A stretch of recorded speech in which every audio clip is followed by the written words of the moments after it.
He's the author of his controversial book on the late tech titan John McAfee. And Mark got to know McAfee as he wrote an exhilarating and uncensored account of the maverick tech titan's wild life, a breakneck journey from Silicon Valley to his sudden mysterious death in a Barcelona prison. Huge thank you for coming on, Mark. Pleasure to be here. Thank you very much. I've been talking about this for a while. You've been kind of inviting me for it. It's been a couple of weeks since we first got the invite, and I'm just really happy to be here and talk about it. Whereabouts in the world are you? Scotland. You're in Scotland? The right end of the UK. Oh, which part of Scotland? Near St Andrews, sort of an hour from Edinburgh. I did a talk up at St Andrews a couple of years back. That's absolutely beautiful, the coast there. Nice town, eh?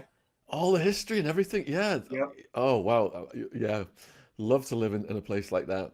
All right, so do you want to just tell the viewers a little bit about you, and then we'll get to the McAfee stuff? Yeah, I mean, my world is ghostwriting primarily, and that extends to musicians, sports people, business types, John McAfee types, just anyone really. I mean, I'm out there looking for work. I get people approaching me, and basically it's living with people for a year of their life, not literally living with them, but being with them and writing their story for them, whether it's somebody who doesn't want to, can't, doesn't have time. That's what I do. So that's my world, and I've been doing it for the last 15 years or so. What got you interested in that? Long story. I was in business before that. Reached a sort of crossroads. It was pretty messy. Divorce, business failure, death of a parent, etc., etc. I was always really keen on caddying, and this is a really important link because I caddied on the old course in St Andrews for a few years, and I did this at a time where I really wanted to decide what I wanted to do with my life, and I realized that 4 hours with someone on a golf course that you've never met in your life on the first tee, you're with someone, you're forced into understanding them for those 4 hours, and as I did this, I realized, wait a minute, this is a really great way of getting to know people. And as I did it over a couple of years, I suddenly thought, I'd really like to extend this into ghostwriting for people in their life stories. And, this wasn't a sort of blind sort of shot in the dark. An English teacher had said to me many years previously, you could be a good writer if you ever spent any time doing it. At the time, it wasn't sexy. It wasn't, how'd you make money doing it? So I just thought this is the time to do it. And I did, and I dived in, and here I am. So who was your first subject? First subject was James Hetfield, the lead singer of Metallica. And this was a book that was punted my way by a publisher. I'd never written a book. I'd done some really, really deeply naive reviews on some really obscure heavy metal websites. No idea how to write a book. They said, do you want to do it? We'll pay you 50 and 100 quid up front. And I said, yeah, I'll do it. Let's try it. I mean, and there's a message there. Figure it out. No matter what somebody offers you, if you're offered something that you think you can do, agree to it first, then figure it out. So that's what I did, and I took it from there. And how long does a project like that take to complete? I mean, the normal sort of from sort of conception to hitting the shelves would be 2 years. The writing part of it, 6 to 9 months. You'd spend 6 to 9 months in that kind of world. A couple more months editing. But yeah, the bulk of it you do in 6 months. So how did you get into McAfee's world? McAfee was, well, the previous book I did before that was with a footballer, Michael Owen. I did a book with him, came off that, loved it. It was fantastic. I was on Twitter one night, saw McAfee's posts. He followed me for some reason. I never knew why. And I followed him so I could message him, send him a direct message and said, how about an autobiography? You've got to write an autobiography. And he came back to me and said, how much will it cost me? And I said, it'll cost you absolutely nothing at this point. And he said, okay, let's talk on Skype. And there's a story that's at the beginning of the book, and this was a really, really fun beginning. He said, I said to him, I need to see your face on Skype. John was in hiding at this point. I had no idea where he was. I said, I need to see you.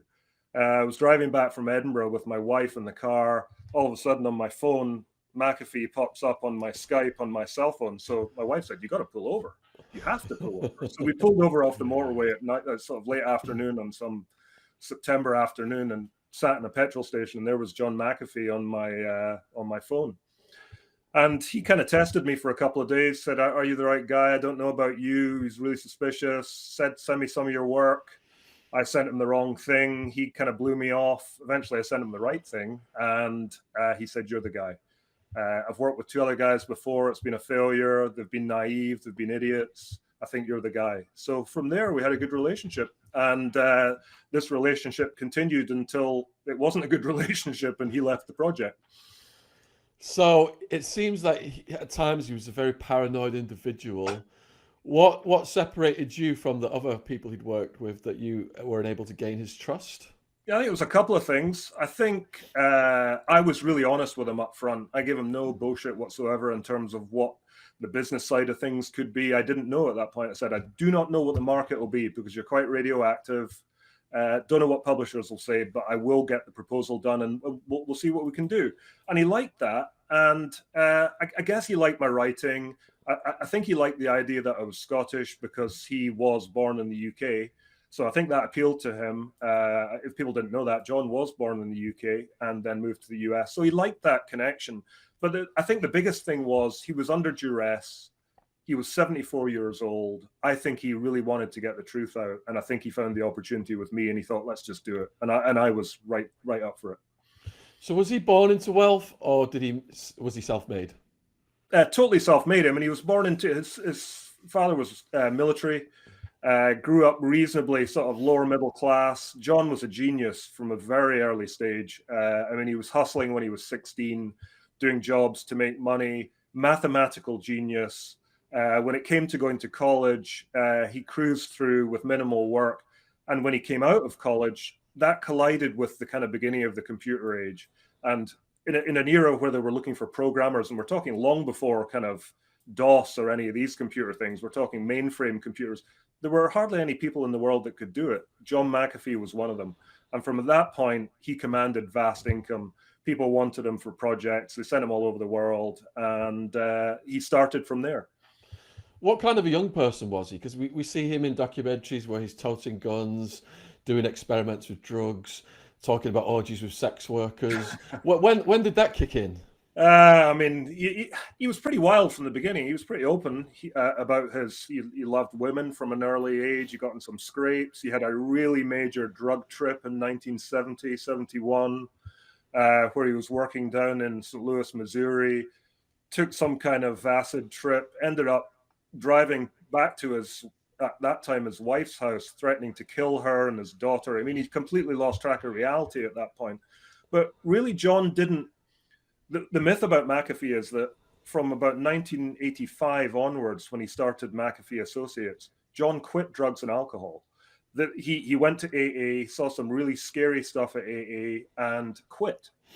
And from then until about 2012, when he was in Belize, when things got really crazy, John didn't do any drugs and alcohol. He was a free living guy who made a lot of money, who liked to enjoy living, but it wasn't under the influence of drugs. That was only at the end. And I think that's something he'd want put out there. I mean, because lots of people say McAfee was just into drugs. That he wasn't really. What scary stuff deterred him for that period? I mean, he went to AA and he met guys that, who had, under the influence of drugs, had got up in the morning and found their wife chopped up in bin bags in the garage. And he said, when you're that far sort of off the grid with drugs, it really makes you focus on your own life. And John found himself at that point. He was in the mode, and this was Silicon Valley in the early 80s. Everyone was taking speed. He was the kind of guy who was tossing all his drugs down the toilet at night and going back the next morning and trying to dig it out and all this kind of stuff. And he said it was going to end in death. And he knew it. And, at that point, he had the opportunity to have a really good business. And he thought, they just can't go hand in hand. I have to ditch one of them. So he ditched drugs. So by the time of his death, he had numerous enemies. Yeah. When did he first start to make enemies, and who were they? Yeah, Belize, where he went down to Belize to essentially have a quiet life, but John can't do quiet life. He went down there, meddled in local businesses. Where he was very white and very American. He moved into the jungle. Started meddling in the local drug business, started having young girls coming to live with him who wanted to live with him. There's another thing I want to put out there. People say, oh, McAfee dealing with young girls. They all wanted to be with him because he was giving them money, giving them jobs, etc., etc. But the locals didn't like it. And they were like, who is this gringo coming down here meddling in our business? And eventually they framed him. And that's where things got really, really crazy. And he had to flee the jungle. They trashed his house, ended up holed up in this house in the coastal resort where he was at the end. And it's there that the sort of really bad part of John's life happened. When you say they framed him, specifically, what happened? Well, ultimately they framed him. I skipped a step there.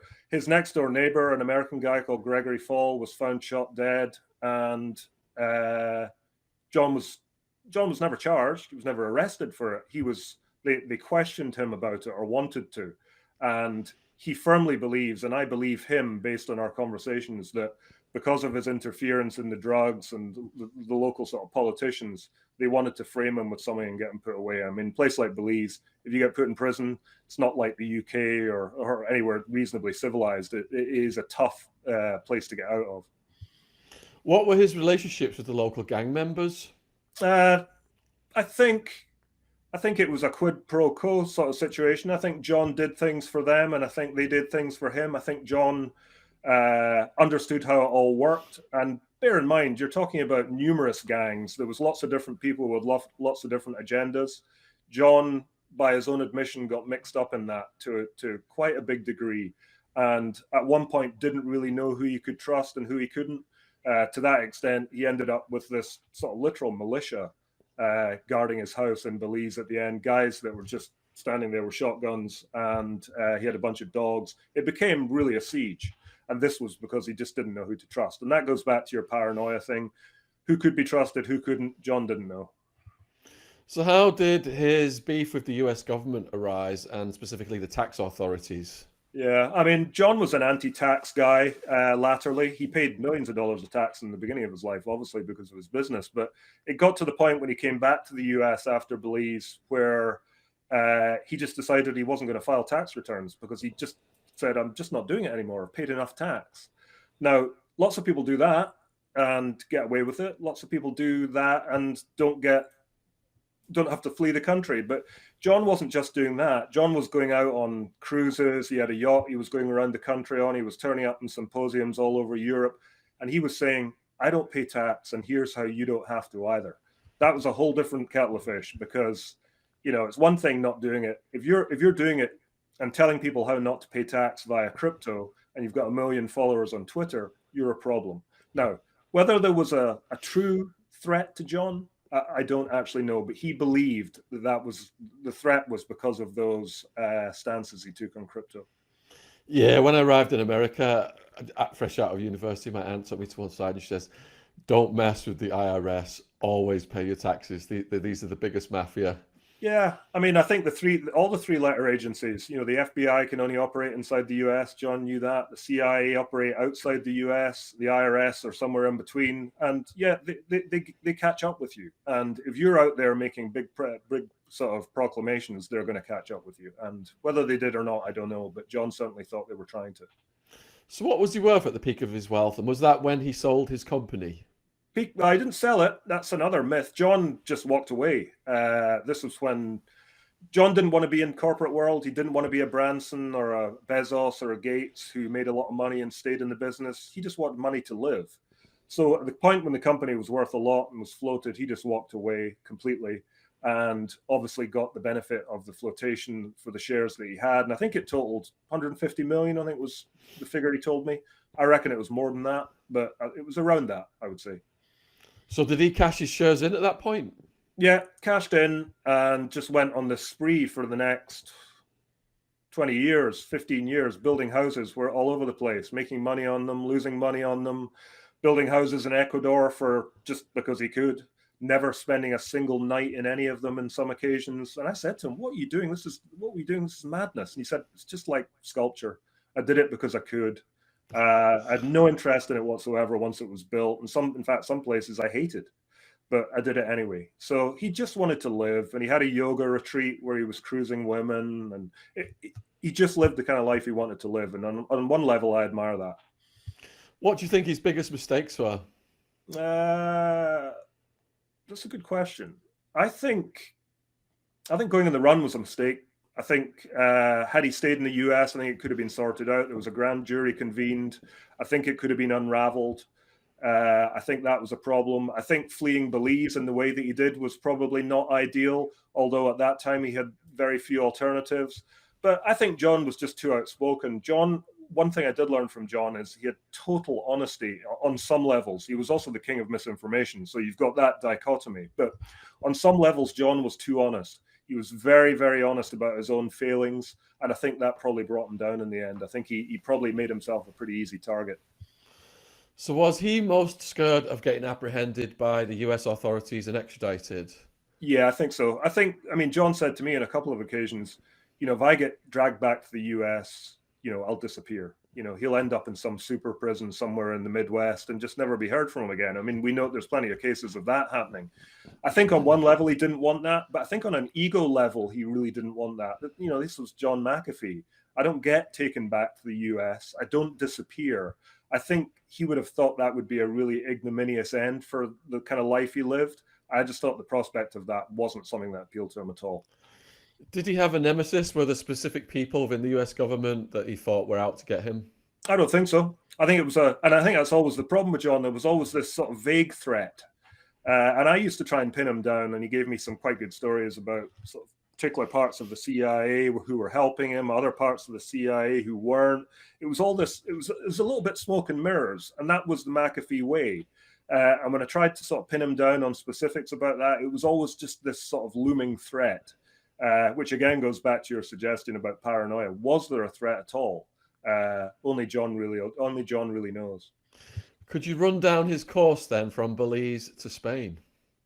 Oh yeah, Belize to Spain was bizarre. He ended up in the US in 2012, and for the next 7 years, basically, him and his wife Janice, who's out there and a friend of mine, Janice is a great woman, who he met the day he came back. They basically ran around the US in various stages of what seemed to be paranoia, running away from people who were shooting at them from freeways, people who were hiding in the loft of their house. John hid in a dumpster in Portland to escape people who were trying to apprehend him from Belize, he said.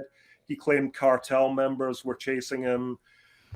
The list went on to the extent that at one point John was blasting holes in his own house from the inside, to the extent he had to stuff towels in the holes because the house was leaking water. I mean, crazy stuff. Lying in bed with one eye open and the other a finger on a shotgun. It really got really paranoid, to the extent that when the grand jury was convened in 2019, he got on a yacht and left. From there, very quick sort of whistle-stop tour to the Bahamas, where he got in trouble. The CIA tried to pick him up there. That is a fact. He then went to Cuba, fell out with Cuba, went to the Dominican Republic, where they basically arrested him for an arms charge, extradited to the UK, his country of birth, and then disappeared for a while. And then that's where I caught up with him, because I didn't know where he was when I was talking to him. He never told me, although he did say at one point, and this was quite funny, he said, "You'll need to come and see me." And I said, "Oh yeah, how's that going to work?" And he said, "You will turn up at an airport, you will have a newspaper under your left arm, a man will approach with an umbrella, he will hand you an airline ticket, and you will board that flight." And I mean, it's literally James Bond stuff. And I said, "Okay, I'll believe that when it happens." It never happened. But throughout all the conversations, he never told me where he was. I never asked. It was only after he died I found out he was in Spain. Why wouldn't the Cubans harbor him? I don't know. Apparently, he told me there was some story going on about US warships in the sort of local waters or something, and that he was used as a bargaining tool. He claims this was the case. I don't think it was. I just think they thought he was toxic like everybody else did. They just didn't want this guy who was out there on this yacht with tons of guns in their jurisdiction. So I think they just moved him on. And the same in the Dominican Republic. So how was he apprehended in Spain? In Spain, well, my understanding is that he was boarding a flight to Istanbul on a British passport. That's what's out there. I haven't got cast iron confirmation of that from anybody that knows him, but that's my understanding. He was apprehended. Up until that point, I think he'd been posting stuff on social media that gave local sleuths a bit of a clue as to where he was. There was one story that he left a bottle of a specific type of mineral water on a table, which somebody went, "Oh, that's only available in this store near Barcelona." So they kind of tracked it down. And he wasn't very careful. He gave sort of pictures of the sort of beachfront behind him. Wouldn't take a lot of working out where he was. And I think gradually the net closed in. And I think people were probably watching him for a while. And in fact, the last few weeks when I was speaking to him, he was getting increasingly tense. So what was his morale like? John's morale was always pretty good. He was always full of life force. I mean, we did have moments where he was pretty angry and tense. And I always sensed there was stuff going on in the background. And we did have falling outs between us about the business side of things. And in fact, he bailed from the original project because they wouldn't pay him in crypto. But in general, his broad morale was always, I'll get out of this situation. You know, our plan was the book would come out, he would promote it, and we'd walk off into the sunset, buddies, and all that stuff. And that was what we planned. And up until when he was in prison, that was still the plan. So I thought his morale was always very good, and I always thought he thought he was getting out of the position he was in. So do you think he was Epstein then? At the time, I felt I would be very surprised if John commits suicide. It didn't make sense to me. His father committed suicide. I knew that suicide was a big thing in the family. I knew that it was a sort of a touchy subject for him. At the time, I couldn't really make it add up. As time has passed since, I'm not sure. I wonder whether John just maybe thought, I can't get out of this. Maybe, 8 months in prison worn him down. He lost a lot of weight. I just don't know. I would like to think there was a sort of bigger conspiracy theory and he was suicided. And he certainly teased that himself. I couldn't be sure. I absolutely couldn't be sure. Because wouldn't he, a man of his spirit, have tried his luck in the system rather than, terminate his life? Yeah, maybe that there is an argument to that side, but I mean, I think he knew what the system was. I mean, you just need to look at Julian Assange or somebody like that. I mean, with the best will in the world, you can be the ultimate rebel, the ultimate sort of renegade, but the system crushes you no matter who you are in certain circumstances. And I think John knew that. I mean, just the idea, as I said earlier, of going back into some sort of faceless gray prison where he just couldn't sort of do the sniping that he was doing from hiding. I just think he thought maybe I couldn't do that. That's just me theorizing, but that's the feeling I have. So we've just got a few minutes left, and I've put in the chat if people have got any questions for you. So Easy E has asked, did John give the Democrats free computers? The Democrats, the US Democrats? No, not that I know of. Okay. Linda Net has asked, John was said to have bizarre fetishes. Any knowledges of this? We've got to be careful with YouTube community guidelines on Absolutely stuff like fine. this. Yeah, that went out. To be fair, it's not something it went out in that Showtime documentary. There was the sort of talk about the fetishes and the hammocks and stuff. Never really talked about it. He did say that he took drugs a lot when he had sex and enhanced sex. Never really touched on the fetishes. I think that was hype. JL has said after his death, there was a letter posted to his social media account. What did that mean and who did it come from? Yeah, definitely not John. I saw the queue, didn't buy into it at the time. John told me many occasions he never once accessed that Instagram account. The only thing I would say is that a lot of people surrounded John. There was a sort of quite a wide net of sort of various hangers on. I'm not denigrating these people at all, but there was a wide net. Libertarian Party people, various people that were involved in crypto. Could have been anyone. But Ash has asked, were you surprised that John made it out of Belize alive? Not at all. At that time, John was faking heart attacks and strokes left and right. This guy knew how to get out of situations. He used a government official in Guatemala. John knew how to make moves, and from an early age, he knew how to make moves. And that's one of the things that makes me wonder about how he didn't think he could have perhaps made moves in prison in the US or wherever. But yeah, he was always going to get out of Belize and Guatemala, and he did it pretty spectacularly. What was your last communication with him? Last communication was, it's actually not directly with him. My last communication was through his wife, Janice, where we were talking about the book. I told him it was finished, that it was coming out, etc., etc. And the message came back from John that he was really looking forward to reading it. And he was going to give it a promote when it came out on social media. And we've just put the link in the chat, and all of your links will be in the description box below this video. Is there anything you'd like to say to the viewers, like where they can find you, support you? Yeah, thanks very much. I'm on Twitter. That's my main thing at Mark Eglinton. I'm on the other social media platform, Getter, at the same handle. All my stuff's on Amazon. The book comes out in the UK tomorrow, actually. So if you're up for trying to find it, it'll be out there on Amazon. And I think, even people who aren't massive McAfee fans or don't know about his life, you will leave this book learning something new about life. He was a great philosopher, if nothing else. Well, look, this is fascinating. I think we've only scratched the surface. We'd love to do a more in-depth interview with you at some point if you're up for that. Absolutely. Love talking to you. And you're right. We're skimming the surface, and it was a mad life that lasted a lot of years, and anytime.